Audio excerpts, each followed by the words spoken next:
Allô, j'espère que tu vas bien. Aujourd'hui, je vais te parler de 3 astuces pour trouver le financement en démarrage d'entreprise. Tout le monde sait que les débuts sont très difficiles et souvent nous avons besoin d'un bon fonds pour démarrer avec force. Premièrement, l'autofinancement, c'est-à-dire que c'est toi-même qui vas fournir le budget nécessaire. Tu vas peut-être puiser dans tes économies ou bien tu vas réserver une partie de ton salaire pour démarrer.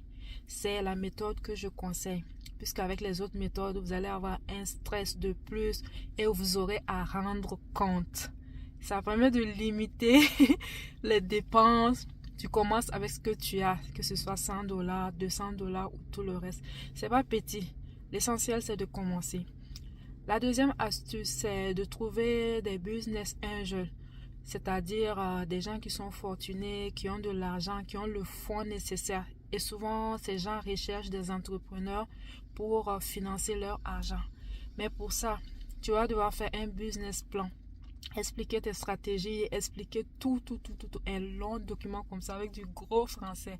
Et tu vas devoir expliquer ton potentiel, ta motivation et tout. À toi de prouver tes compétences.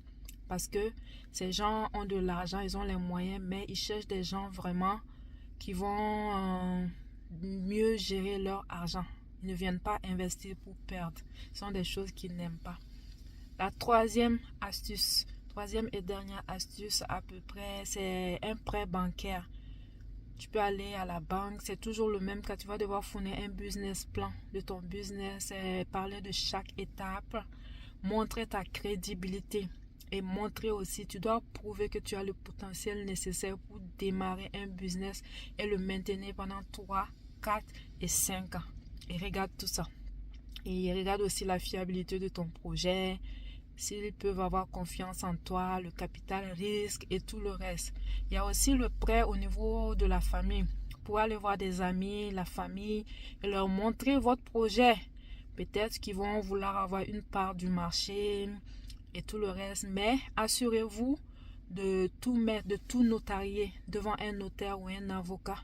Parce que côté famille, c'est pas facile. Pour la banque, je pense qu'ils ont des assurances souvent, ils ont des notaires, ils ont des avocats et tout pour les protéger. Mais au niveau de la famille, je vous conseille de prendre les services d'un avocat ou d'un notaire pour faire un contrat, tout mettre sur papier et toutes les parties signent. Ça, c'est intéressant et ça vous protège en cas de cas, on ne sait jamais. Donc, parmi toutes ces astuces, moi, ce que je conseille honnêtement, c'est l'autofinancement.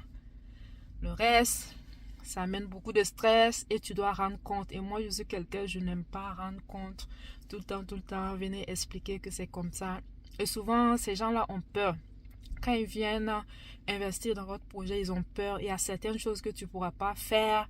C'est comme si tu étais dans une petite bouteille, tu n'es pas libre de tout faire et tout. Honnêtement, tout ce qui est compliqué, souvent, je n'aime pas ça. Donc, je préfère y aller avec mes propres moyens. C'était tout pour aujourd'hui. Partagez la vidéo, likez, commentez et c'est comme ça que nous allons grandir. On se dit à une prochaine.